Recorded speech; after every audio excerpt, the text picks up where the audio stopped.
आज के practical life में कि युवाओं को आज के प्रैक्टिकल लाइफ में स्वामी जी से जोड़ के कैसे कुछ सीखा जा सकता है। एक व्यक्ति अच्छी बातें बोल सकता है, लेकिन अगर वो अच्छा जीवन जिए तो आपको ज्यादा प्रभावित करेगा। अगर आज अमेरिका का प्रेसिडेंट भारत में आता है तो स्वामी विवेकानंद का नाम लिए बिना वो अपनी स्पीच नहीं कंप्लीट करता। चाहे वो ओबामा की स्पीच देख लेना, चाहे ट्रम्प की देख लेना, चाहे बाइडेन की देख लेना। तो स्वामी विवेकानंद क्या है मुझे बताने की जरूरत नहीं। पैर पैर भारत भ्रमण पर निकल गए थे 25 वर्ष की उम्र में, पैदल। भारत में ऐसे प्रधानमंत्री रहे जिन्होंने अपने आप को भारत रत्न का अवार्ड दिया है, पोस्ट पे रहते हुए स्वयं को भारत रत्न नॉमिनेट किया है। भारत के लेक्चर्स में वो आपको ऐसा करेंगे जैसे आपको लताड़ रहे हैं, और पश्चिम में वो भारत के बारे में एक गलत शब्द नहीं बोलते, बड़ा ही करते होंगे। सिर्फ Bharat. He says anything that comes from the west, reject it until you do not have enough reason to accept it। तुम्हारे हार्वर्ड में कितने वर्षों तक बहनों के लिए एक भी कोर्स ऑफर्ड नहीं था। भारत इसलिए है क्योंकि भारत में अभी भी डाइवोर्स रेट 1% है, अमेरिका में 45% है, ब्रिटेन में 45% है, रशिया में 70% के बराबर है, यूक्रेन में 70% के बराबर है, बहुत सारे ऐसे देश हैं जहाँ 90% के बराबर है। ये इतनी सारी समस्याएं हैं, इनका हल कौन करेगा? तो स्वामी विवेकानंद कहते हैं, my faith is in the younger generation, the modern generation, out of them will come my workers and they will solve the whole problem like lions. क्यों?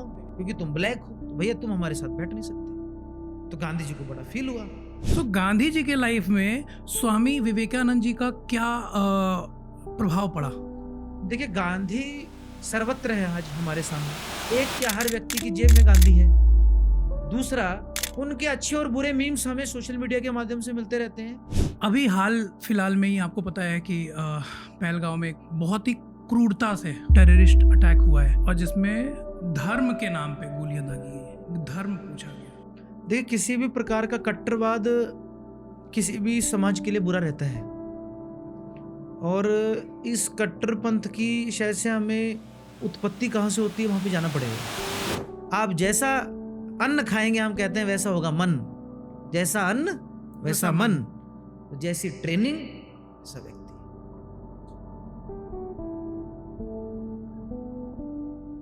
ओम सहनाववतु सहनौ भुनक्तु सह वीर्यं करवावहे तेजस्विनावधीतमस्तु मा विद्विषावहे। ओम शांति शांति शांति। तो ये जो मंत्र अभी हमने किया, एक तो मंत्र और श्लोक में एक फर्क होता है। मंत्र जो शुरू होता है वो हमेशा ओम से होता है, और मंत्र हमेशा वेद या उपनिषद से ही होता है। श्लोक तो हम भी बना सकते हैं। अच्छा। तो ये जो है ये वेद और उपनिषद का अपना ये मंत्र है जो मैंने बोला। ओम सहनावतु सहनौ भुनक्तु सह वीर्यं करवावहे तेजस्विनावधीतमस्तु मा विद्विषावहे। क्या हम भगवान से ये आराधना कर रहे हैं क्या, जो हम पावन काम, पवित्र काम जो अभी शुरू कर रहे हैं, उसमें हम दो लोग जो हैं हम साथ चलें, एक साथ चलें, और ये कार्य सफलतापूर्वक समाप्त हो। क्या बात है। और सिर्फ दो लोग नहीं हैं, 12 लाख और लोग भी हैं जो कैमरे के माध्यम से जुड़े हुए हैं हमारे साथ, सोशल मीडिया के माध्यम से। सो मैं स्वागत करता हूं आपका अपने पॉडकास्ट में, और अपने मित्रों का भी जो इस समय पॉडकास्ट देख रहे हैं। सो गाइज नमस्कार, मैं हूं रुपेश केसरी और स्वागत करता हूं आपका द नॉलेज कनेक्शन पॉडकास्ट यानी TKC पॉडकास्ट में। आज का जो पॉडकास्ट है बहुत बहुत बहुत ही खास है। क्यों? क्योंकि आज हमारे पॉडकास्ट में शामिल हैं डॉक्टर निखिल यादव जी, जो JNU से जिन्होंने PhD किया हुआ है। और PhD किया हुआ है किस सब्जेक्ट पे आपने PhD किया हुआ है? साइंस पॉलिसी सेंटर से भटनागर अवार्ड्स पे। सो भटनागर अवार्ड्स पे बेसिकली इन्होंने रिसर्च किया हुआ है, और अवार्ड्स पे भी हम बात करेंगे। एंड आज हम जो बात करने वाले हैं, जो आज मुख्य पॉइंट है जिस पे आज हम चर्चा करने वाले हैं, वो हैं स्वामी विवेकानंद जी। सो आप जुड़े हुए हैं स्वामी विवेकानंद जी से जी। सो सारी बातें हम करेंगे आज के प्रैक्टिकल लाइफ में, कि युवाओं को आज के प्रैक्टिकल लाइफ में स्वामी जी से जोड़ के कैसे कुछ सीखा जा सकता है। सो स्वागत है सर आपका। बहुत बहुत धन्यवाद भैया। सबसे पहले आप बताइए कि आपकी स्कूली शिक्षा से लेके आप जैसे आप गए JNU में गए, क्योंकि जब मैंने जो चीज़ सुना हुआ है कि JNU के लड़के थोड़े से नेतागिरी और ये पहली बार मैं ऐसे व्यक्ति से मिला हूँ जो स्पिरिचुअल है। वैसे जेएनयू ऐसी संस्था है जहाँ से बहुत से रत्न पैदा हुए हैं, बहुत से रत्न खोजे गए हैं, निकले हैं भारत के लिए। सो एक रत्न मेरे सामने भी बैठे हुए। सो आप सर बताइए कि ये भटनागर अवार्ड्स क्या है? शांति स्वरूप भटनागर अवार्ड ये साइंस एंड टेक्नोलॉजी का सबसे बड़ा अवार्ड है और जेएनयू का एक सेंटर है, centre for studies in science policy. मतलब साइंस से जुड़े हुए पॉलिसी रिलेटेड जितने विषय रहते हैं उनका अध्ययन इस सेंटर पे होता है। ओके। तो उसी के माध्यम से ही मेरा बैकग्राउंड रहा है वो हिस्ट्री का रहा है। मैंने ग्रेजुएशन और अपनी मास्टर्स हिस्ट्री से करी है दिल्ली यूनिवर्सिटी में। तो हिस्ट्री ऑफ साइंस मेरा मेन डोमेन रहा रिसर्च का। तो उसके अंतर्गत ये जब मैंने पीएचडी का अपना टॉपिक चूज किया तो वो था क्या, रिवॉर्ड सिस्टम और एकेडमिक परफॉर्मेंस। क्या एक जर्नल ह्यूमन टेंडेंसी होती है, क्या एक अवार्ड, एक रिवॉर्ड, एक रिकॉग्निशन एक व्यक्ति को इंस्पायर करता है, मोटिवेट करता है, उसके परफॉर्मेंस को एनहांस करता है। ये हमारी धारणा है। तो क्या ये जो सिस्टम है ये इंडियन साइंस सिस्टम में काम करता है या नहीं करता? तो इसलिए मैंने इस रिसर्च को लिया गया। इसमें मुझे ये समझ आया क्या, मोटिवेशन बहुत प्रकार की होती है। जैसे हेसबर्ग की एक बड़ी सुंदर थ्योरी है, 2 फैक्टर थ्योरी। वो कहती है कि मोटिवेशन अलग होता है और हाइजीन अलग होता है। आप मुझे अच्छा सा ये सोफ़ा दे देंगे, एक टेबल दे देंगे, 10 पुस्तकें लिख देंगे, इसका मतलब ये नहीं है कि मैं पढ़ना शुरू कर दूंगा। क्या पता मैं इसके ऊपर सो भी सकता हूँ अपना माथा रख के। ये मेरे लिए एक हाइजेनिक फैक्टर्स हो सकते हैं। मोटिवेशन इंटरनल और एक्सटर्नल में बांटे जाते हैं। इंटरनल वो होता है कि आपको स्वयं से है कि हाँ ये चीज़ मुझे करनी है, आप किसी दूसरे के ऊपर दामोदार नहीं है आपका। मैं आगे चल के आपसे स्वामी विवेकानंद जी के बारे में बात करूंगा और उसी में डॉक्टर एपीजे अब्दुल कलाम जी के बारे में बात करूंगा जिनका कोरिलेशन है स्वामी विवेकानंद जी से। सो अभी मेरा क्वेश्चन ये है कि आपने जेएनयू में एडमिशन कैसे लिया? क्योंकि मेरे बहुत से स्टूडेंट्स हैं, उनके दिमाग में आता है यार जेएनयू दिल्ली यूनिवर्सिटी में कैसे जाना है। और जैसा कि मैंने बोला कि मेरे दिमाग में कभी क्या आता है कि यार यहाँ से तो बहुत से रत्न निकले हैं, लेकिन ज़्यादातर एक्चुअल में कई बार ऐसा होता है कि वहाँ पे नेतागिरी बहुत ज़्यादा हो जाती है। मतलब नेता भी वहाँ से बहुत निकले हैं, एक्टर्स भी निकले हैं, ठीक है, और अपने स्पिरिचुअल गुरु भी वहाँ से निकले हैं। सो आप जेएनयू में एडमिशन कैसे लिए वो बताइए। कि सारी जितनी भी यूनिवर्सिटीज़ हैं उनका एक कॉमन एंट्रेंस टेस्ट होता है, उसके बेस पे एडमिशन होता है। ग्रेजुएशन फिर मास्टर्स मैंने दिल्ली यूनिवर्सिटी से ही करी और उसके बाद पीएचडी के लिए फिर मेरा जेएनयू जाना हुआ। तो उस समय मैं देख रहा था कि कौन कौन से सेंटर्स हैं। तो स्वामी विवेकानंद की खुद की संस्था है रामकृष्ण मिशन और इंडियन साइंस एकेडमी जो कि प्रयागराज में है। अच्छा। उन दोनों ने मिलते हुए 2013 में स्वामी विवेकानंद की 150वीं जन्म शताब्दी पे उन्होंने हिस्ट्री ऑफ साइंस के कई वॉल्यूम्स निकाले। वो 10-11 वॉल्यूम्स में हिस्ट्री ऑफ साइंस निकाला, मैथ्स का और जियोलॉजी का, ऐसे अलग अलग प्रकार से उन्होंने बताया कि भाई इसकी हिस्ट्री क्या है, केमिस्ट्री की हिस्ट्री क्या है, फिजिक्स की हिस्ट्री क्या है, ऐसा करते हुए। तो उसको मैंने देखा तो फिर मुझे ये विषय इंट्रोड्यूस किया हुआ क्या हिस्ट्री ऑफ साइंस भी कोई विषय हो सकता है। फिर मैं उसके बारे में ढूंढने लगा, तब मैंने उस सेंटर के बारे में पता लगा और फिर मैंने उसके सेंटर के एंट्रेंस एग्जाम की तैयारी करी और 2020 में जेएनयू में एडमिशन। तो आपको क्या मोटिवेट करती है कि बिना सैलरी के आप पीएचडी कंप्लीट करने के बाद आप इस कार्य में जुड़ गए? देखिए, स्वामी विवेकानंद को जब हम लोग पढ़ते हैं तो स्वामी विवेकानंद के शब्दों से तो हम प्रभावित होते ही हैं। उनका एक कोटेशन हमने सुना भी होगा, rise awake and stop not till the goal is reached. उठो जागो और लक्ष्य प्राप्ति तक रुको मत, उत्तिष्ठित जागृत प्राप्य वरा निबोधित। लेकिन उनसे भी ज्यादा इंस्पायरिंग ये है क्या, उनका जीवन भी ऐसा ही था। एक व्यक्ति अच्छी बातें बोल सकता है लेकिन अगर वो अच्छा जीवन जिए तो आपको ज्यादा प्रभावित करेगा। एक व्यक्ति आपको कहेगा क्या बी फेयरलेस, लेकिन उसका खुद का जीवन भी फेयरलेस रहा हो तो आपको लगेगा हाँ यार ये व्यक्ति वो बात जो बोल रहा है उसको उसने करके भी दिखाया। तो स्वामी विवेकानंद का साहित्य क्योंकि मेरे जीवन में इतना पहले से आ चुका था तो मुझे लगा कि कम से कम स्वामी विवेकानंद का जो कार्य है, और स्वामी विवेकानंद कोई व्यक्तिगत कार्य नहीं है। स्वामी विवेकानंद की संस्था में काम करना मतलब स्वामी विवेकानंद का प्रचार करना नहीं हुआ। स्वामी विवेकानंद की संस्था के द्वारा काम करना हुआ कि आप नेशन बिल्डिंग का कार्य कर रहे हैं, आप स्वामी विवेकानंद का नाम को ऊंचाइयां पहुंचा देंगे। वो आप क्या करेंगे, उनका नाम बहुत है, उनके नाम को बहुत ख्याति पहुंच चुकी है, उनका नाम वहां तक है जहां हमने सोचा नहीं होगा। अगर आज अमेरिका का प्रेसिडेंट भारत में आता है तो स्वामी विवेकानंद का नाम लिए बिना वो अपनी स्पीच नहीं कंप्लीट करता, चाहे वो ओबामा की स्पीच देख लेना, चाहे ट्रंप की देख लेना, चाहे बाइडेन की देख लेना। तो स्वामी विवेकानंद क्या है मुझे बताने की जरूरत नहीं है। तो ये कन्विक्शन स्वामी विवेकानंद की थी कि अगर इंडिया राइज करेगा तब विश्व आगे बढ़ेगा, क्योंकि इंडिया के लिए विश्व एक कमर्शियल प्लेटफॉर्म नहीं है, ना कभी था, ना कभी है, ना कभी रहेगा। इसलिए उनको एक कन्विक्शन थी कि ये राष्ट्र जो इतना वैभवशाली राष्ट्र था वो इतना कमजोर हो गया।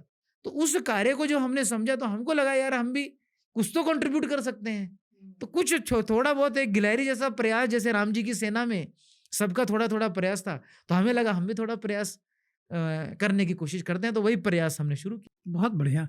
तो जैसे कि प्रैक्टिकल अप्रोच अगर हम देखें आज के टाइम पे कोई भी पढ़ाई करता है, जैसा कि स्वामी विवेकानंद जी ने बोला है, स्वामी जी ने हमेशा ये बोला है कि आप पढ़ाई सिर्फ ज्ञान किताबों के लिए नहीं पढ़ो, आत्मसात करो, आप बुद्धि विवेक से पढ़ो। पढ़ाई का मतलब ये सिर्फ नहीं है कि उसको रटना है, समझना है, उसको आप चरित्र में धारण कर लो। तो स्वामी जी के विचारों के हिसाब से आप चल रहे हो, मैं समझ पा रहा हूँ। लेकिन आज के टाइम पे हर कोई जब भी कोई पढ़ाई कर रहा है, चाहे वो आईआईटी कर रहा हो, बीटेक कर रहा हो, एमबीए कर रहा हो, कोई भी इवन बीएससी भी कर रहा होता है, तो उसके दिमाग में ये रहता है कि इस कोर्स के बाद मुझे ये जीवन यापन के लिए ये कार्य करना है, और कार्य करना मतलब पैसा कमाना है। तो अभी आपने बताया कोई सैलरी आपको नहीं मिलती है, आपको एक सेल्फ मोटिवेशन है कि नहीं मुझे इस कार्य को करना है। सो आपको फाइनेंशियली कौन सपोर्ट करता है, कहाँ से आते हैं फाइनेंसेस? फिर विवेकानंद केंद्र डोनेशन के माध्यम से चलता है, और जो इसके पूर्णकालीन कार्यकर्ता हैं जो पूरा समय देते हैं, जो शादी नहीं करते, घर से दूर रहते हैं अपना, ऐसा लगभग 150 से 200 कार्यकर्ता हैं। और बाकी सारे लोग गृहस्थ कार्य करते हैं, जो अपना कार्य करते हैं और साथ साथ ये कार्य भी करते हैं। अच्छा, गृहस्थ के साथ साथ भी ये कार्य जुड़ करते जाते हैं। विद्यार्थी हैं, गृहस्थ हैं, अपना कार्य करते हैं, प्रोफेसर हैं, एंटरप्रेन्योर हैं, अलग अलग प्रकार के काम करते हैं। वो अपने घर में रहते हुए ये कार्य करते हैं, अपने समाज में उसको गति देते हैं। और दूसरा कार्य जो लोग पूरा समय देते हैं, तो 2 श्रेणी में ये बटा हुआ है। तो जैसा कार्य हाथ में लिया जाता है उसके लिए फिर डोनेशन एकत्रित किया जाता है। और पूर्णकालीन कार्यकर्ता, पूर्णकालीन जो पूरा समय इस कार्य को देगा, जो और कुछ भी नहीं करेगा, उस कार्यकर्ता के लिए एक परिपोषक योजना चलती है कि अभी उसके लिए अलग से डोनेशन इकट्ठा करा जाता है, वो कन्याकुमारी भेजा जाता है। और लगभग हर पूर्णकालीन कार्यकर्ता को महीने का 2 से 2,500 रुपये आता है। उसके अंदर वो अपने आप को मेंटेन करता है, उसका खाने का और रहने का वो खर्चा रहता है। और उसको छत मतलब कार्यालय उसको संगठन प्रोवाइड करता है, मतलब वहाँ की लोकल यूनिट प्रोवाइड करती है। और उसके आने जाने का ट्रेवल्स भी लोकल यूनिट प्रोवाइड करती है। उसको अपने मेंटेनेंस के लिए और भोजन के लिए 2, 2,500 या 3,000 रुपये मैक्सिमम मिलता है। सो आपका अगले 5 साल के लिए क्या गोल है? आप क्या कुछ करना चाहते हैं नॉर्थ इंडिया के लिए? लगभग विवेकानंद केंद्र दिल्ली ब्रांच ने एक बड़ा अच्छा कार्यक्रम शुरू किया। देखिए, कॉलेज कैंपसेस में 2 प्रकार की एक्टिविटीज होती हैं। एक होता है टैलेंट हंट शो। विभिन्न प्रकार की सोसाइटीज हैं, डिबेटिंग सोसाइटी है, कल्चरल सोसाइटी है, ड्रामेटिक्स की एक सोसाइटी है। वो टैलेंट हंट शो होती है, एक बच्चा आया वहां पे परफॉर्म किया, अगर वो अच्छा करता है तो उसको सिलेक्ट कर लेते हैं और वो आगे कहीं ना कहीं जाता है, परफॉर्म करता रहता है। एक होता है लेक्चर, क्या भाई आप किसी चीज के एक्सपर्ट हैं, आप आए, आपने एक लेक्चर दिया, तालियां बजी, आपने बहुत अच्छा बोला, बहुत खराब बोला, जैसे भी हो सकता है। इसमें जो कॉमन युवा है, जो 90% ऑफ यूथ है, उसका कोई ट्रांसफॉर्मेशन नहीं होता। आपका ट्रांसफॉर्मेशन तभी होगा जब आप अप्लाई करेंगे। The more you apply yourself, the more you transform yourself. तो इसके लिए हमने एक प्रोग्राम शुरू किया, young India know thy self, a leadership development programme. The ultimate purpose of life is to know yourself. सब कुछ जान लिया, खुद के बारे में नहीं जाना। अब खुद के बारे में क्या जानना है? योर पोटेंशियल, क्या तुम्हारा पोटेंशियल क्या है? फिजिकली तुम्हारा पोटेंशियल क्या है? इंटेलेक्चुअली तुम्हारा पोटेंशियल क्या है? इमोशनल तुम्हारा पोटेंशियल क्या है? किस तरह तक तुम अपने आप को इमोशनली बैलेंस रख सकते हो? किस मोमेंट पर तुम डिसबैलेंस होते हो? फिजिकली तुम कितने शार्प हो? फिजिकली तुम कितने स्ट्रांग हो? इंटेलेक्चुअली तुम कितने शार्प हो? लेकिन जब एप्लीकेशन ही नहीं है तो सिर्फ ओवर थिंकिंग है। तो उन युवाओं के लिए जो कॉलेज कैंपस में जाते हैं, अपने आप के अपने आप को परिवर्तित करना चाहते हैं, अपनी ट्रांसफॉर्मेशन भी चाहते हैं और उस ट्रांसफॉर्मेशन से राष्ट्र को भी उन्नत बनाना चाहते हैं, उनके लिए हमने कार्यक्रम शुरू किया यंग इंडिया नो दैसेल्फ के युवा भारत अपने आप को जानो। तो उस कार्यक्रम में पहले वो रजिस्ट्रेशन करते हैं, फिर उनका वन डे वर्कशॉप होता है जिसमें बहुत सारे गेम्स खिलाए जाते हैं, ग्रुप डिस्कशन होता है, skit preparation, skit presentation, group discussion, group presentation, उसके माध्यम वो सब कुछ करता है। वो करता है तो उसका ट्रांसफॉर्मेशन होता है, उसको ज्ञान नहीं दिया जाता, वो प्रैक्टिकल अप्लाई करता अपने आप को, तो उसको अपना स्तर पता लगता है। आपको अगर मैं ये पूछूंगा, मैं आपको एक सिंपल मैं आपको प्रश्न पूछता हूँ, क्या एक अच्छे लीडर में क्या क्वालिटीज होनी चाहिए, आप बताइए। अच्छा लीडरशिप सबसे पहली बात है अपने लिए नहीं सोचता है, ठीक है, बहुत बढ़िया। वो समाज सिचुएशंस को और अच्छा करने के लिए सोचता है। ठीक है, समाज के बारे में सोचता है, ठीक है। और आप एक दो बताइए अच्छे लीडर की क्वालिटीज। डेडिकेशन, डेडिकेशन होगा, और समर्पण, समर्पण होगा, और मैं लीडरशिप की बात करूं तो देखिए सबसे अच्छा एग्जांपल ये होगा घर की। अगर मैं लीडरशिप की बात करूं, मेरे घर के सबसे अच्छा लीडर कौन था? मेरे पिताजी। मतलब उन्होंने पूरी जिंदगी अपने लिए सोचा ही नहीं है, सारी जिंदगी काम किया एज अ लीडर घर को बेहतर बनाने के लिए। तो as a leader best leader वो है जिस जगह पे हुआ है, वो अगर दुनिया में है, सब इंडिया में है, तो इंडिया को बेहतर कैसे बनाया जाए बिना किसी स्वार्थ के, वो लीडर है। अब ये परिवार का चलो एक मोटिवेशन रहता है, वही बड़ा मुश्किल, अगर पिताजी ने किया तो उनको सलाम है। परिवार का तो एक मोटिवेशन रहता है, चलो मैं अपने परिवार के लिए, आज तो वो भी नहीं हो रहा। हाँ। क्या परिवार के लिए भी एक मोटिवेशन है, लेकिन जब आप प्रैक्टिकली, हम ये कहते हैं कि उसके अंदर समर्पण होना चाहिए, उसके अंदर डेडिकेशन होनी चाहिए, उनके अंदर सबको साथ लेने की भावना होनी चाहिए। लेकिन जब आप प्रैक्टिकली, आपको मैं एक गेम खिलाऊं अभी, क्या भाई यहां से आपको रस्सा खींचना है और वहां से दूसरी टीम को खींचना है, तो अगर कोई 4-5 लोग आपकी टीम में कमजोर होंगे तो आप कहोगे यार इनको थोड़ा साइड कर दो जो कमजोर हैं, ये नहीं रहेंगे तो चलेगा। या आपको अगर 50 मीटर की दौड़ लगानी है और आपकी टीम में 2 मेरे जैसे मोटे भारी भरकम लोग हैं, तो आप कहोगे यार ये ना ही दौड़े तो अच्छा है, तो फिर वो सामूहिकता आपकी चली जाती है। तो शब्दों में तो सामूहिकता है, लेकिन प्रैक्टिकल लाइफ में फिर वो नहीं रह जाती। तो इसलिए ऐसे गेम्स खिलाए जाते हैं ताकि वो जो लीडरशिप की बात कर रहे हैं प्रैक्टिकल भी उसको रियलिटी में देखें, तो जहां उसका कॉपरेशन बढ़े, कोऑर्डिनेशन बढ़े। क्योंकि अलग अलग जब आप किसी भी फील्ड में आगे लीड करने जाते हैं तो आपको अलग अलग विचार, अलग अलग मत, अलग अलग परंपरा के लोग मिलते हैं, अलग अलग मानसिकता के लोग मिलते हैं। तो जितना वो अपने आप को प्रैक्टिकली अप्लाई करता है युवा, उतना वो अपने आप को समझता है कि भैया मैं कहाँ खड़ा हूँ। तो उसके लिए ये हमने डिजाइन किया young India know the self programme. फिर एक 5 डेज का रेजिडेंशियल कैंप होता है, वहीं पे रहना है without mobile phone. Without mobile आज के टाइम पे कैसे 5 दिन है? रहते बिना हैं मोबाइल के 5 दिन छोड़िए, मैं गारंटी दे रहा हूँ वो 50 मिनट नहीं रह सकता। और मैं आपको ये बता रहा हूँ कि पिछले 7 सालों में हमने ऐसा 1,500 युवाओं का कैंप करवाया है। 1,500। क्या बात है, ये बहुत बड़ी बात है। और इसमें सब Delhi university, JNU, IIT Delhi इनके विद्यार्थी हैं जो वहां पे ग्रेजुएशन कर रहे हैं, मास्टर्स कर रहे हैं, PhD कर रहे हैं, और यही बाद में चल के लीडर्स बनते हैं। बाकी लीडर्स बनते हैं, इस कार्य को आगे बढ़ाते हैं, अपने अपने फील्ड में आगे बढ़ते हैं। जी। सो आपने अपने रिसर्च, जो आपने भटनागर अवार्ड्स के बारे में रिसर्च किया था, उसमें स्वामी जी के कौन से विचार कितना हेल्प किया? वो रिसर्च क्योंकि प्योरली एक अलग कार्य था, लेकिन स्वाभाविक है क्या, स्वामी विवेकानंद ने तो PhD के दौरान वाला जो कहते हैं कि इमोशनल सपोर्ट, वो स्वामी विवेकानंद की तरफ से रहता है। कि जब स्वामी विवेकानंद का एक अद्भुत कोटेशन है कि take up one idea, make that one idea your life. Take up one idea, make that one idea your life, think of it, dream of it, live on that idea. Let your brain, nerves, muscles, every part of your body be full of that idea, and just leave every other idea alone. This is the way to success. This is the way great spiritual giants are produced. क्या एक विचार को पकड़ो, अपने मन, मस्तिष्क, अपने हृदय, अपनी मांसपेशियों में उसको अंगीकार कर लो और बाकी सारे विषय को छोड़ दो। अब यहाँ बड़ा इंपॉर्टेंट है, स्वामी विवेकानंद कह रहे हैं take up one idea but simultaneously reject all other ideas. The moment we choose one path, we have to think that we have rejected all other paths. अगर मेरी प्लेट में भिंडी की सब्जी है तो मुझे मानना पड़ेगा पनीर की नहीं है। आप MBA चूज कर रहे हो तो BTech नहीं कर रहे हो।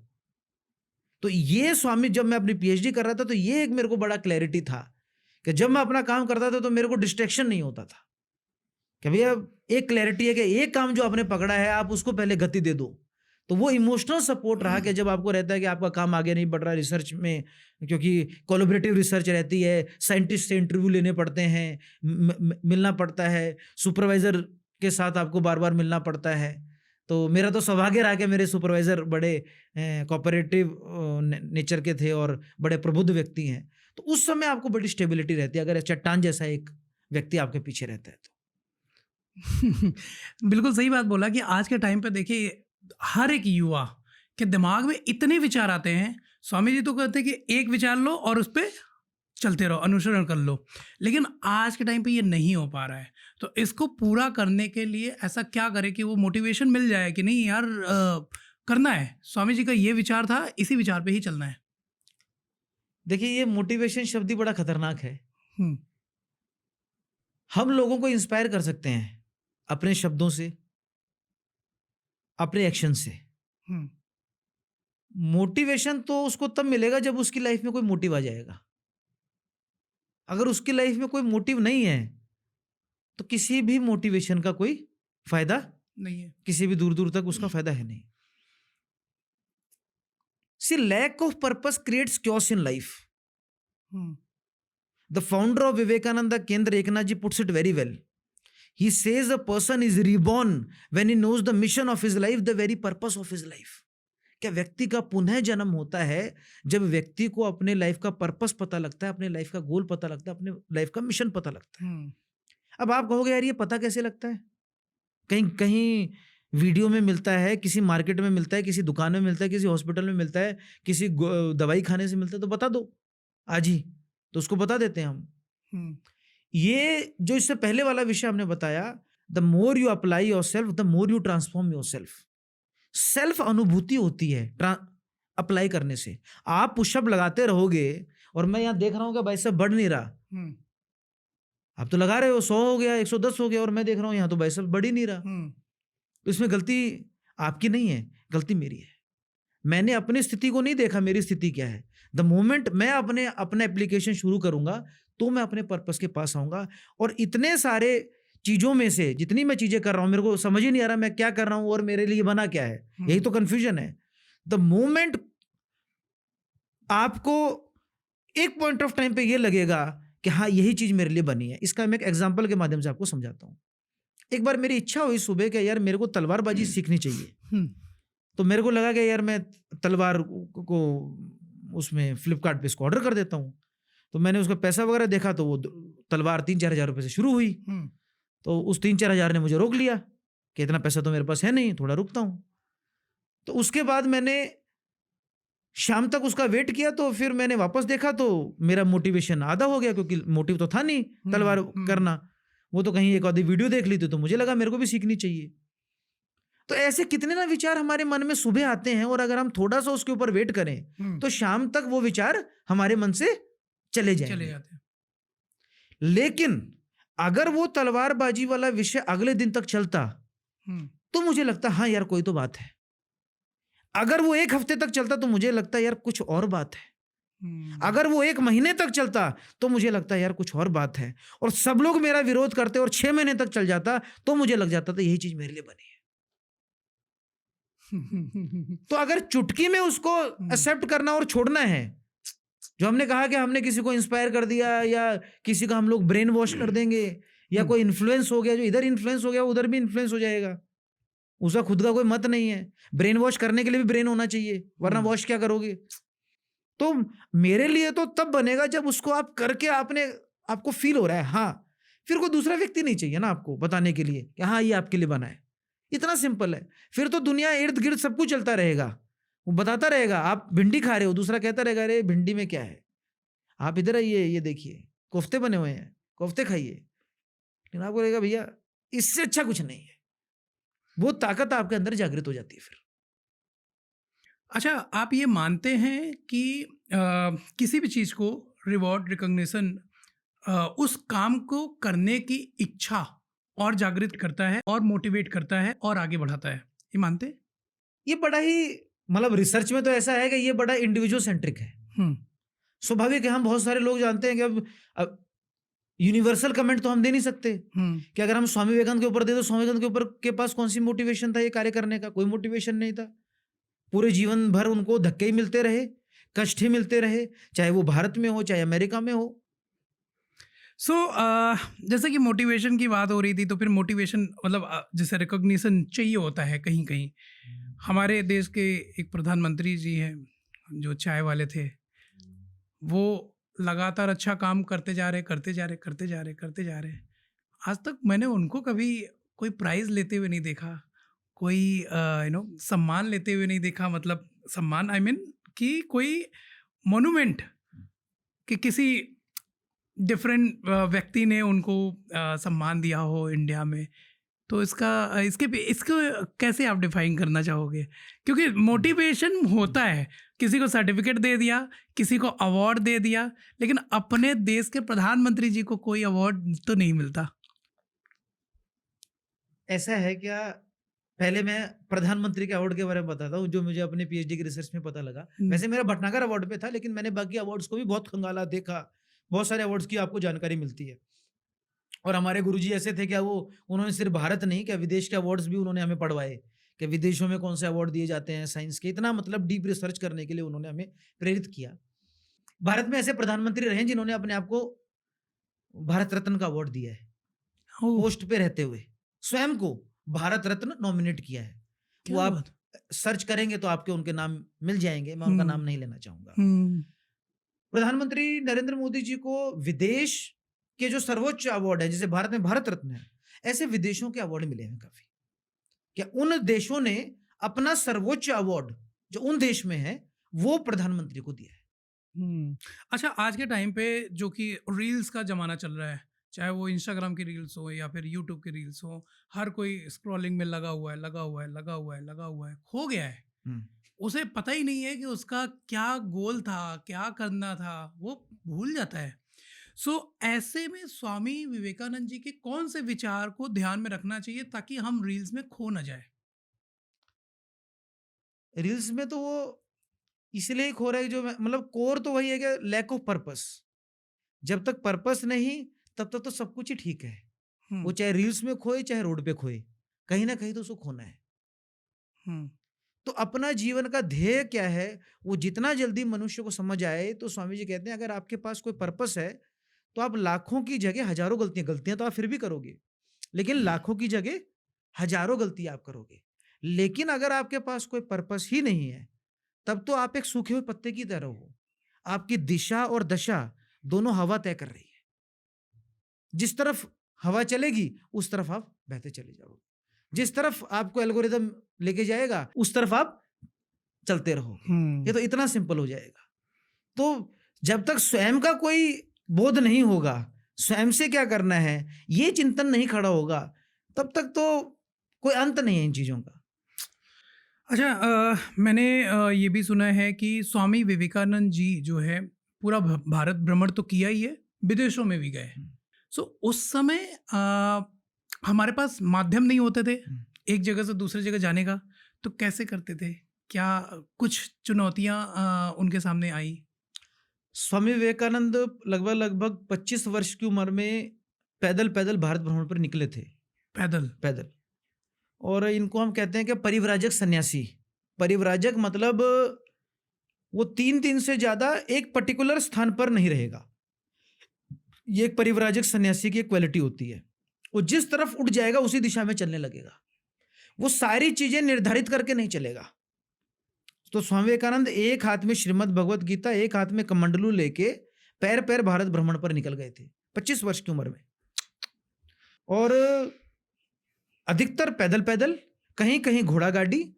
और उस समय जहां जहां रेल नेटवर्क्स थे वहां पर रेल के मतलब रेल लगभग 1800 कुछ में स्टार्ट हुआ था रेल नेटवर्क भारत में।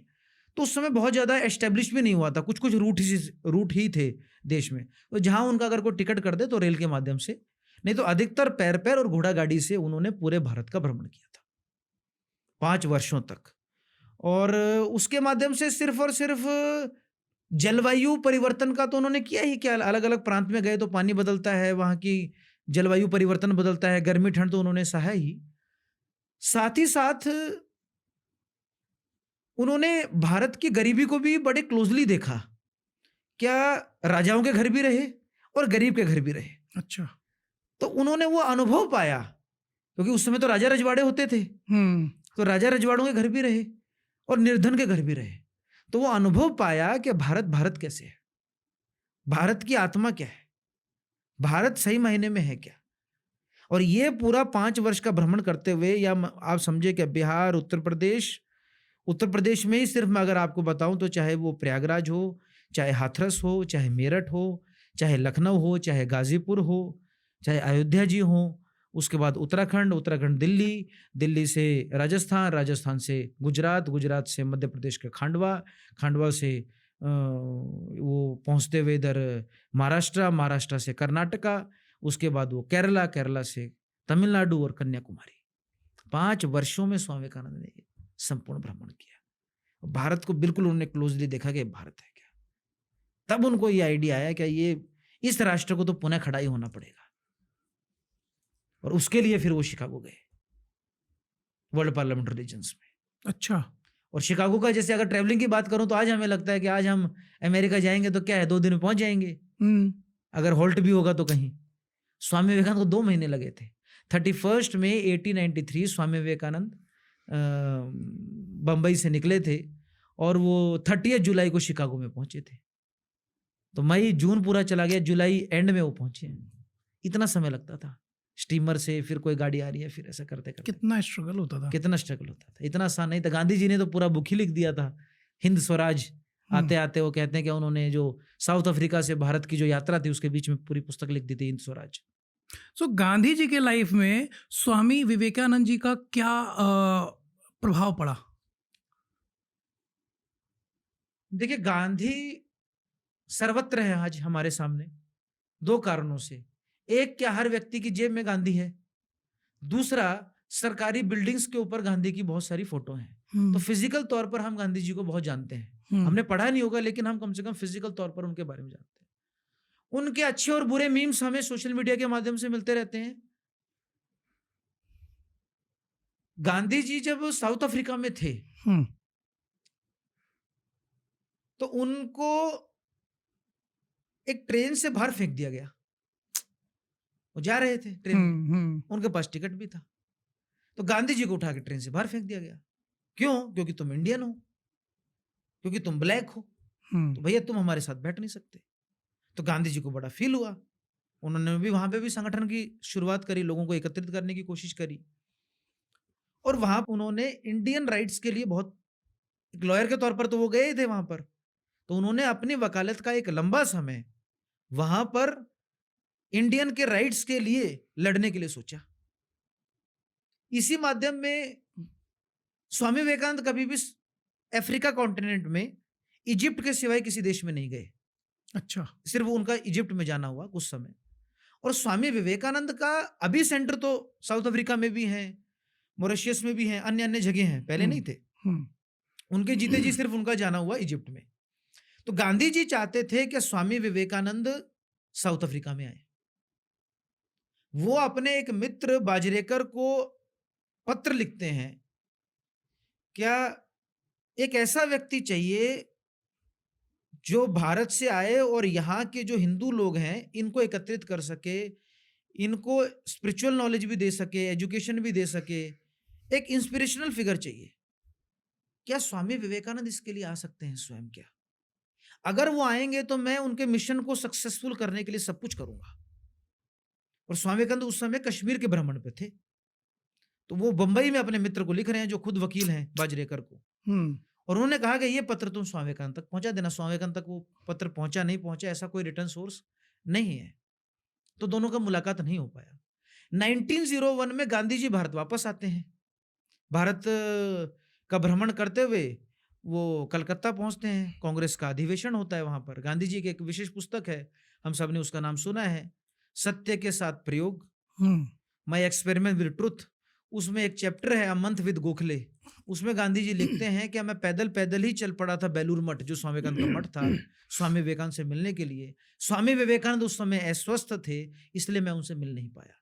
तो ये 2 ऐसे मौके थे जब गांधी जी स्वामी विवेकानंद से मिल सकते थे।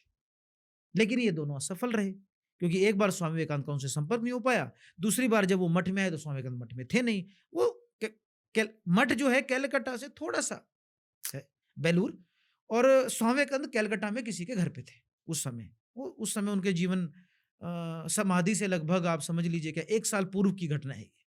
अस्वस्थ थे स्वामी जी। तो ये 2 मौके थे जब गांधी जी मिल सकते थे। लेकिन उसके बाद हम देखते हैं कि गांधी जी जब साउथ अफ्रीका में थे तो किसी ने उनको बोला, आप विदेश में चले जाओ तो यार लोग आपसे पूछेगा यार कुछ बताओ तुम्हारी संस्कृति के बारे में, कुछ योगा के बारे में, योगा सिखा दो हमें, कुछ उपनिषद के बारे में बता दो, हमने बहुत सुना है वेद वगैरह हैं तुम्हारे, भाई दुनिया की सबसे पुरानी स्पिरिचुअल अगर कोई टेक्स्ट है तो हमने सुना है भाई वेद हैं, तो कुछ बता दो। तो गांधी जी से जब ये लोगों ने थियोसोफिस्ट ने पूछा तो गांधी जी को सोचा यार मेरे को तो कुछ पता नहीं इसके बारे में। तो फिर उस समय स्वामी विवेकानंद की बुक राजयोग अमेरिका में पब्लिश हो गई थी।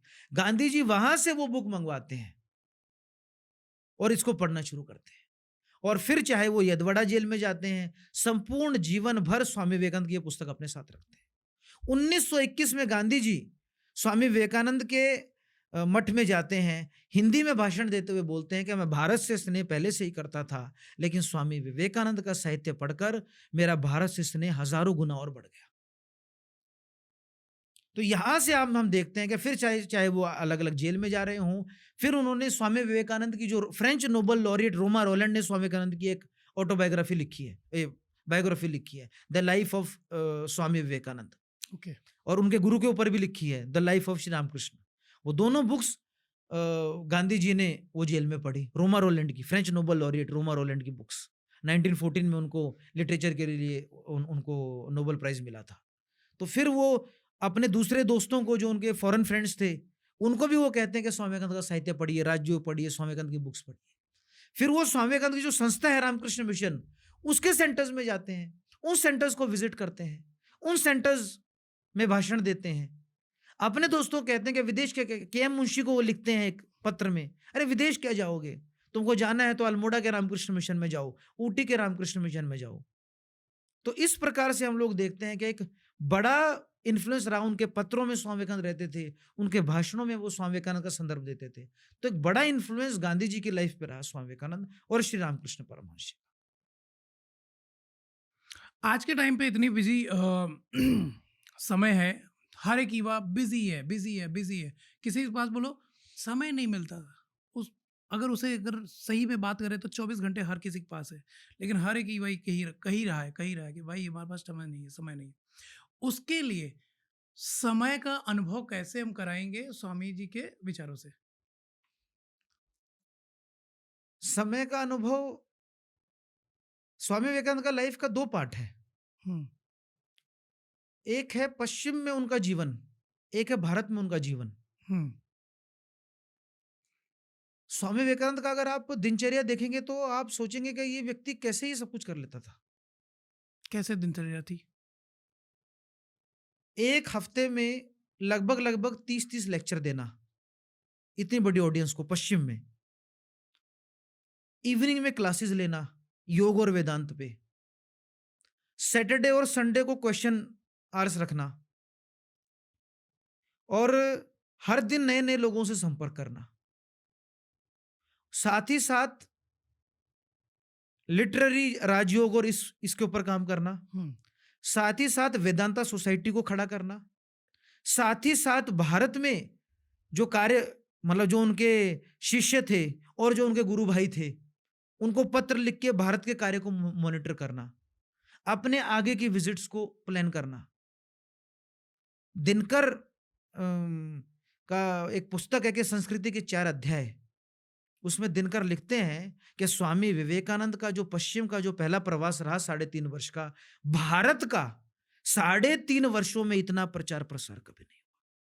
क्या बात है? क्या मात्र 3 वर्षों में भारत को आप पूर्णतः ट्रांसफॉर्म कर दें। भारत जिसके बारे में सोचते थे ये तो सम सपेरों का देश है, तो गरीब है, इसको ये तो कुछ है ही नहीं, उसको जब स्वामी विवेकानंद वहां पर गए तो भारत से प्रेम हो गया लोगों को। सिस्टर क्रिस्टीन उनकी एक डिसाइपल रही, उसका बड़ा सुंदर वर्णन है। वो कहती है, our love for India came to birth when we first heard Swami Vivekananda saying the word India. 5 letters, the love for India, the passion for India कि हमने भारत के बारे में सुना नहीं था, देखना तो था ही नहीं, गूगल था नहीं, देखें कैसे।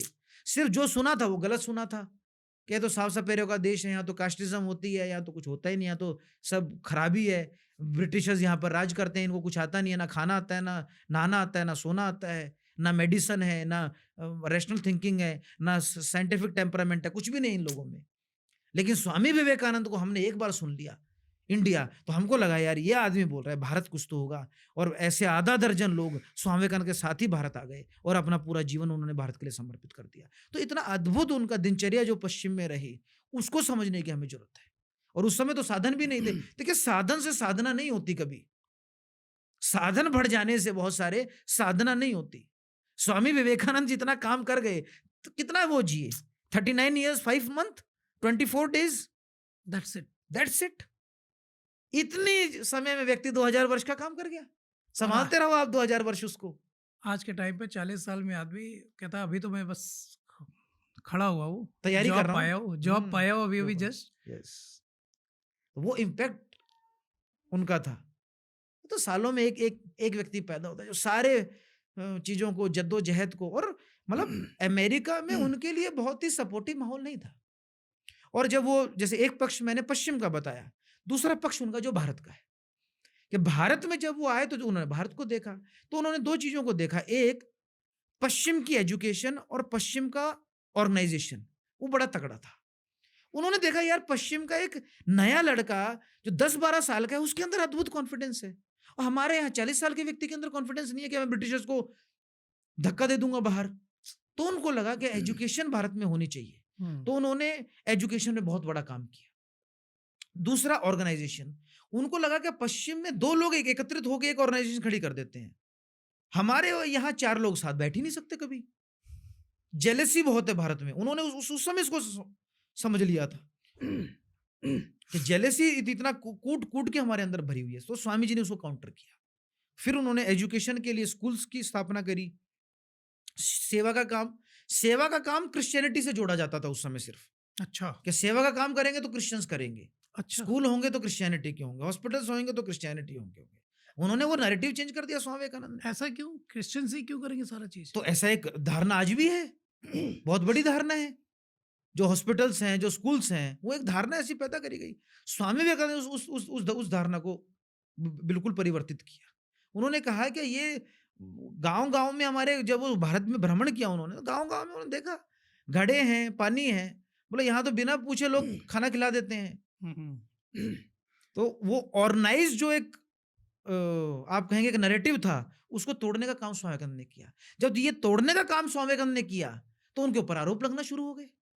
देखिए सक्सेस कभी अकेला नहीं आता, सक्सेस हमेशा जेलेसी के साथ आएगा, आरोपों के साथ आएगा, कटघरे में खड़ा करने के साथ आएगा। तो जैसे स्वामी विवेकानंद ने भारत का प्रचार प्रसार करना लगा अमेरिका में, तो अमेरिका के जो क्रिश्चियंस स्वामी विवेकानंद ये मिशनरीज को स्पॉन्सर करते थे, उनकी जो बजट था वो आधे से भी कम हो गया, उनको डोनेशन आना बंद हो गया, उनको डर लग गया।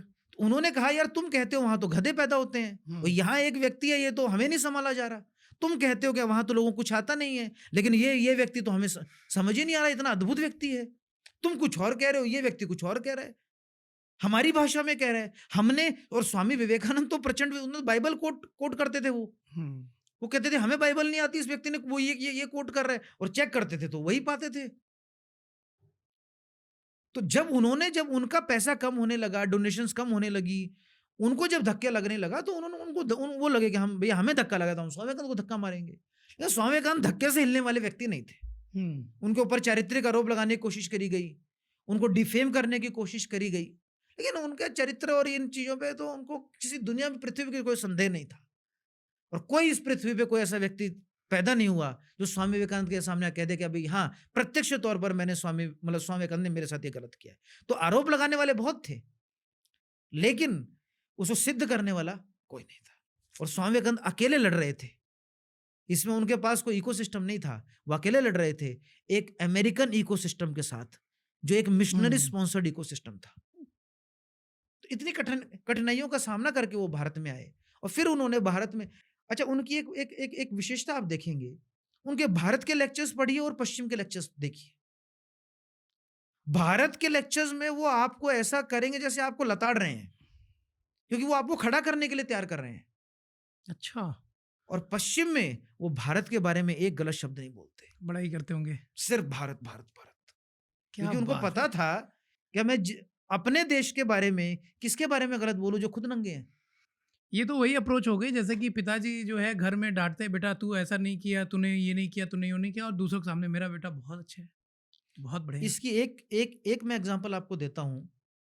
आज भी हमारे बीच में ये विषय चलता है, क्या भाई अमेरिका से आया हुआ जो फेमिनिज्म का जो कॉन्सेप्ट है, हुँ, देखिए जो भारत में कमियां हैं वो भारत को स्वयं से ठीक करनी पड़ेंगी। स्वामी विवेकानंद पश्चिम में जाके कहते हैं कि तुम सिखाओगे कि हमारी माताओं बहनों को कैसे रहना है। बोले मैं कलकत्ता में पढ़ता था, कलकत्ता यूनिवर्सिटी में। स्वामी जी अपने बारे में बताए, प्रेसिडेंसी कॉलेज और स्कॉटिश चर्च कॉलेज में पढ़े हुए व्यक्ति हैं वो। बोले मेरे यूनिवर्सिटी में बहनें पढ़ती थी, भाई भी पढ़ते थे हम लोग। हुँ, तुम्हारे हार्वर्ड में कितने वर्षों तक बहनों के लिए एक भी कोर्स ऑफर्ड नहीं था। अब मैंने स्वामी जी का ये लेक्चर पढ़ा, मैंने कहा यार ऐसा है क्या? अब मैं तो दंग रह गया, ये सच है क्या? मैं हार्वर्ड की वेबसाइट पे गया, हुँ, history of Harvard university, the women history of Harvard university, तब जाके मुझे पता लगा वुमेन्स हार्वर्ड यूनिवर्सिटी में अलाउड ही नहीं थी पढ़ाई के लिए कितने सारे वर्षों तक।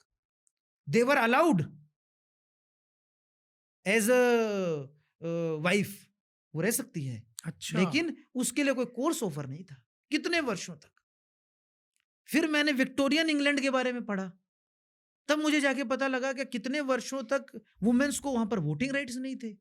लेकिन भारत में जब 1947 में जब वोटिंग राइट्स की बात हुई, तो डिबेट में कहीं ऐसे नहीं आया कि यार महिलाओं को देना है पुरुषों को नहीं देना, ये विषय ही नहीं था। उनको लड़ना पड़ा इस विषय के लिए। तो स्वामी जी ने ये कहा कि हमारे अपने चैलेंजेस होते हैं, हमें हमारे चैलेंजेस हमारे तरीके से सॉल्व करने पड़ेंगे। इसका एक अनुभव और मैं बताता हूँ, भारत भारत कैसे है। भारत भारत इसलिए है क्योंकि भारत में अभी भी डाइवोर्स रेट 1% है, हुँ, अमेरिका में 45% है, ब्रिटेन में 45% है, रशिया में 70% के बराबर है, ओह माय गॉड! यूक्रेन में 70% के बराबर है, बहुत सारे ऐसे देश हैं जहां 90% के बराबर है। तो आप भारत को तुरंत दूसरे राष्ट्र से कंपेयर करके कुछ भी थोड़ी बता देंगे। आपका सिस्टम ही अलग है। अपनी कमियों को अपने तरीके से ठीक करो। स्वामी विवेकानंद का बड़ा सुंदर इसमें कोटेशन है, Swami Vivekananda puts it very well. He says anything that comes from the west reject it until you do not have an enough reason to accept it. Swami Vivekananda ji ने कहा था कि युवाएं ही भारत की सबसे बड़ी ताकत हैं, लेकिन आज के टाइम पे जब युवाएं खुद एंग्जाइटी में हैं, डिस्ट्रैक्टेड हैं और फोकस नहीं है, तो ऐसे में उनको कैसे फोकस में लाया जाए? जैसे कि उन्होंने ये बोला कि आप टेक वन आइडिया, राइट, कि एक विचार को लो और उस पर अनुसरण कर लो। सो आज के टाइम पे युवाओं को अब क्या संदेश देना चाहते हो कि युवाओं को कैसे करना चाहिए? स्वामी विवेकानंद ने के सामने जब इतनी सारी चुनौतियां थी, तो उनसे लोगों ने पूछा उनसे, ये इतनी सारी समस्याएं हैं, इनका हल कौन करेगा? तो स्वामी विवेकानंद कहते हैं, my faith is in the younger generation, the modern generation, out of them will come my workers and they will solve the whole problem like lions. क्या मेरा जो विश्वास है ये युवा पीढ़ी के ऊपर है, और ये सिंह के समान आएगा और ये सारी चुनौतियों का समाधान करेगा। ये क्यों था उनको ऐसा उनको क्यों लग रहा था? क्योंकि उनको पता था क्या, जिस व्यक्ति के ऊपर स्वामी विवेकानंद का एक लेक्चर में वो बताते हैं, क्या जब तक तुम युवा अवस्था में आते हो तब तक उस समय बहुत जल्दी शादी हो जाती थी, तब तक तो 4 बच्चों की जिम्मेवारी तुम्हारे ऊपर आ जाती है, तुम सामाजिक एक ढर्रे में फंस जाते हो, जाति क्या है, ये क्या है, काम क्या करना है। ज़्यादा से ज़्यादा तुम सोच लोगे क्लर्क बन जाओगे, उससे ज़्यादा सोच लोगे तो एक वकील बन जाओगे, राष्ट्र के बारे में कब सोचोगे? लेकिन फिर उन्होंने ये स्पष्टता से बताया, क्या जब तुम इन चुनौतियों के दायरे में नहीं फंसे हो, उससे पहले अगर तुमने राष्ट्र का चिंतन कर लिया, तो फिर इन चीज़ों में भी जब तुम जाओगे तो भी तुम राष्ट्र के लिए कुछ कर पाओगे। क्या रियल लाइफ और रियल लाइफ में बहुत बड़ा डिफरेंस है। बहुत। एक डिफरेंस उसका मैं आपको बताता हूँ। हम तो पंचकुला में बड़े हुए, हम्म, यहीं पे स्कूल में जाते थे। एक नाम आपने सुना होगा, हनी सिंह। हम्म, हनी सिंह का बहुत बड़ा नाम था उस समय, तो आप कहेंगे आज भी उसका बहुत बड़ा नाम है, हम्म, लेकिन उस समय कितना बड़ा नाम था मैं आपको बता नहीं सकता, और उतना बड़ा स्टार कोई हो भी नहीं सकता था। क्लास क्लास में उस व्यक्ति का नाम चलता था, हम्म, और क्योंकि हम तो पंजाब इंडस्ट्री के कैपिटल में बैठे हैं, चंडीगढ़, पंचकुला, मोहाली, तो समझ लीजिए क्या नाम होगा। और एक गाना आया दलजीत और हनी सिंह का, बड़ा सुंदर गाना था कि जद्दो पंगा पै जावे। हम्म, तो भैया उसमें ऐसा है क्या, एक एक लड़ाई हो रही है और कुछ पंगा हो रहा है, तो उसमें बंदे जा रहे हैं। तो 2010 से लेके 2018 तक की जनरेशन हम्म, को बस यही रहा क्या भैया, कोई पंगा होगा और तुम्हारे बंदे होने चाहिए। अब कहाँ पंगा होगा और क्या बंदे होने चाहिए ये नहीं पता, लेकिन कुछ होने पंगा चाहिए। होता है और बंदा होना चाहिए। हम्म, तो पूरी जनरेशन ने तो जद्दो पंगा पैजुए पे पूरा जनरेशन तो अपना समय निकाल दिया। जब हनी सिंह को कॉल आया 2023-24 में किसी ऐसे पंगे वाले से, तो हनी सिंह साहब चले गए एसपी के ऑफिस में, वो हाथ जोड़ के उन्होंने कह दिया जी मेरे तो डर गया हूं, मेरे को आप सिक्योरिटी दे दीजिए। एक पूरी जनरेशन को आपने सिखा दिया जदो पंगा पै जवे, और जो आपके ऊपर आए बाद में उन्होंने लर्नर टॉप पे जाके अपना सारा बताया कि भाई करियर में मैं क्या कर रहा था, क्या गलत है क्या सही है। वो व्यक्ति तो सरवाइव कर गए, लेकिन उसका क्या जो पूरी जनरेशन अपना सर्वहन तो कर गई, इन्फ्लुएंस्ड हो चुकी है। उसका जो नुकसान हो गया वो तो वापस ठीक नहीं हो सकता। तो इसको रील और रियल लाइफ बहुत अलग होती है। आप इतना आपने रिपीट करते करते वो गाना इतनी बार सुन लिया कि आप एक अलग ही दुनिया में चले गए कि एक पंगा होना चाहिए और बंदे होने चाहिए। जिसने वो गाना बनाया रियल लाइफ में जब होता है तो वो लाइफ पूरी अलग होती है। तो रील और रियल लाइफ बहुत अलग होता है। इस चीज को जब हम समझेंगे क्या रियल हीरोज कौन है और रील वाला जो है वो है म्यूजिक के लिए, आप हनी सिंह को मानिएगा भैया उनका बहुत बड़ा काम है, उनका म्यूजिक का जो उनका अंडरस्टैंडिंग है वो बहुत अद्भुत है, उसके लिए उनका नाम हो सकता है। लेकिन उनके गानों के माध्यम से, हनी सिंह तो एक नाम है, ऐसे कितने सारे लोग हैं इनके माध्यम से हम लोग जब एक गलत ट्रैक पे चले जाते हैं और बाद में हमको समझ आता है कि लाइफ, क्योंकि इन लोगों ने खुद कहा कि मैं एक गलत ट्रैक पे था, ये मैं नहीं कह रहा, इन लोगों ने ये आके बोला है, इंटरव्यूज में बोला है, पॉडकास्ट में बोला है कि we were on totally wrong track. हमने जो बोला वो गाने भी कुछ गाने नहीं थे, हमारी जो लिरिक्स थी वो भी सोचने लायक थी, शायद से हमें वो नहीं करना चाहिए था, ये उन्होंने बोला। लेकिन आज बोलने के बाद लेकिन एक पूरी जनरेशन उसे खत्म हो जाती है। इसलिए हमारे हीरोज कौन है उसको हमको समझना पड़ेगा।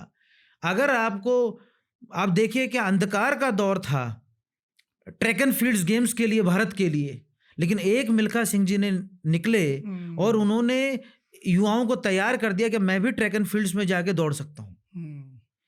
2020 से पहले किसी भारत के किसी कस्बे में जाके, किसी बड़े शहर में जाके आप एक युवा को खड़ा कर देते और कहते कि तू भाला फेंक, एक भी युवा आपको खड़ा नहीं मिलता। अरे यार उसमें किसी को मेडल मिला है क्या, किसी को तो ओलंपिक में कोई क्वालिफाई नहीं होता उस गेम में हमारे भारत से, लेकिन एक नीरज चोपड़ा जब वो गोल्ड मेडल लाता है तो एक बड़ी एक कम्युनिटी को लगता है कि मैं भी वो लेके आ सकता हूँ। तो ऐसा अंधकार के दौर वाले जो लोग थे जिन्होंने उस अंधकार को हटाते हुए प्रकाश वाला काम किया, ऐसे लोग भले हम इनको अपने हीरोज के तौर पर देख सकते हैं, कार्य की तरफ देख सकते हैं। अभी हाल फिलहाल में ही आपको पता है कि पहलगांव में एक बहुत ही क्रूरता से टेररिस्ट अटैक हुआ है और जिसमें धर्म के नाम पे गोलियां दागी गई, धर्म पूछा गया। तो इसमें आपका क्या मत है? देखिए किसी भी प्रकार का कट्टरवाद किसी भी समाज के लिए बुरा रहता है, और इस कट्टरपंथ की शायद से हमें इसका उत्पत्ति कहाँ से होती है वहाँ पे जाना पड़ेगा कि ऐसे लोगों की संख्या क्यों बढ़ रही है जो मनुष्य और मनुष्य में भेद कर रहे हैं। क्या है, क्या समाज को भी ये सोचना पड़ेगा क्या हमें किस समाज में जीना है, और जैसे समाज में हमें जीना है वैसे व्यक्तियों का हमें निर्माण करना पड़ेगा। तो जब भेदभाव वाला समाज ऐसा पैदा हो रहा है कि वो दूसरे व्यक्ति को, क्योंकि वो किसी मजहब को फॉलो नहीं करता तो उसको मार सकता है, तो कितनी कट्टर मानसिकता होगी। तो उस कट्टर मानसिकता का जो भी कोर है उस तक जाना पड़ेगा, उसको समाप्त करना पड़ेगा। क्योंकि अगर ऐसे कट्टरपंथी लोगों की संख्या बढ़ती रही तो वो इस समाज के लिए, इस राष्ट्र के लिए और इस विश्व के लिए बहुत खतरनाक है। बिल्कुल वो सही जो बात लोग है। वहां पर गए थे वो पूरे देश भर से गए थे, घूमने गए थे, वो आनंद करने गए थे। किसी ने सोचा भी नहीं होगा क्या उनके साथ ये हो जाएगा, ऐसी दुर्घटना हो जाएगी। और ये दुर्घटना कोई पहली दुर्घटना नहीं है कश्मीर में, इसका एक पुराना इतिहास रहा है। और इस सारे कोर में जाएंगे तो कोर एक ही मिलेगा, एक कट्टरवाद। उस कट्टरवाद को समाप्त करना पड़ेगा, उस कट्टरवाद की कक्षाओं को समाप्त करना पड़ेगा, उस कट्टरवाद की ट्रेनिंग को समाप्त करना पड़ेगा, उस कट्टरवाद के विचार को समाप्त करना पड़ेगा। जब तक वो ट्रेनिंग, वो विचार, वो चलता रहेगा, लोग वहां से उत्पन्न होते रहेंगे। आप जैसा अन्न खाएंगे, हम कहते हैं, वैसा होगा मन। जैसा अन्न वैसा मन। तो जैसी ट्रेनिंग वैसा व्यक्ति। एक कश्मीर फाइल्स नाम की एक मूवी आई थी, उसमें जेएनयू का बहुत चर्चा रहा है, जेएनयू की चीज़ें दिखाई गई हैं। क्या सच में जेएनयू में ऐसी चीज़ें होती रहती हैं? जेएनयू में बहुत प्रकार की चीज़ें होती हैं। जेएनयू में एकेडमिक्स भी होता है, कुछ एक तमगा है, एक छोटा सा सेक्ट है जो ऐसी चीज़ों को भी प्रेरित करता है, उनके नारे लगाता है। एक ऐसा भी तबका है जिसको इससे कुछ लेना देना नहीं है, वो युवा सुबह अपना उठते हैं, पूरे दिन लाइब्रेरी में अपना समय बिताते हैं। ऐसे भी युवा हैं जो यूपीएससी की तैयारी करते हैं दिन रात। ऐसे भी युवा हैं जो दिन रात रिसर्च में लगे रहते हैं, लैब से बाहर ही नहीं निकलते। ऐसे भी युवा हैं क्या जो इन चीज़ों में भी रहते हैं। लेकिन ये बहुत छोटा फैक्शन है, और गलत संगत में आने के कारण, और उसके रूट्स हैं क्या, उन रूट्स को समझना पड़ेगा हमको। ये गलत संगत में आने के कारण, गलत रूट्स के कारण इस चीज़ को नुकसान होता है, एक इंस्टीट्यूशन को नुकसान होता है उससे। बहुत मज़ा आया आपसे पॉडकास्ट में डिस्कशन करने का। और मुझे लगता है कि जो मैं इस चीज़ को फील कर पा रहा हूँ, एक पावर फील कर पा रहा हूँ, मुझे लगता है मेरी ऑडियंस भी फील कर रही होगी। और मैं उनसे रिक्वेस्ट करूँगा कि नेक्स्ट पॉडकास्ट के लिए क्वेश्चंस आप लिखिए, मैं दोबारा सर को ज़रूर बुलाऊँगा। सिर्फ क्योंकि घर के पास के रहने वाले, हालांकि ये जल्दी आते नहीं हैं बट मुझे जब भी मौका मिलेगा मैं ज़रूर बुलाऊंगा, आपके क्वेश्चंस लूँगा। सो अपने कमेंट्स ज़रूर लिखिए, अपने क्वेश्चन ज़रूर लिखिए, और आपसे भी रिक्वेस्ट करूँगा कि अगर हो सके तो आप रिप्लाई ज़रूर करिएगा। Thank you so much sir. Thank you. Thanks a lot.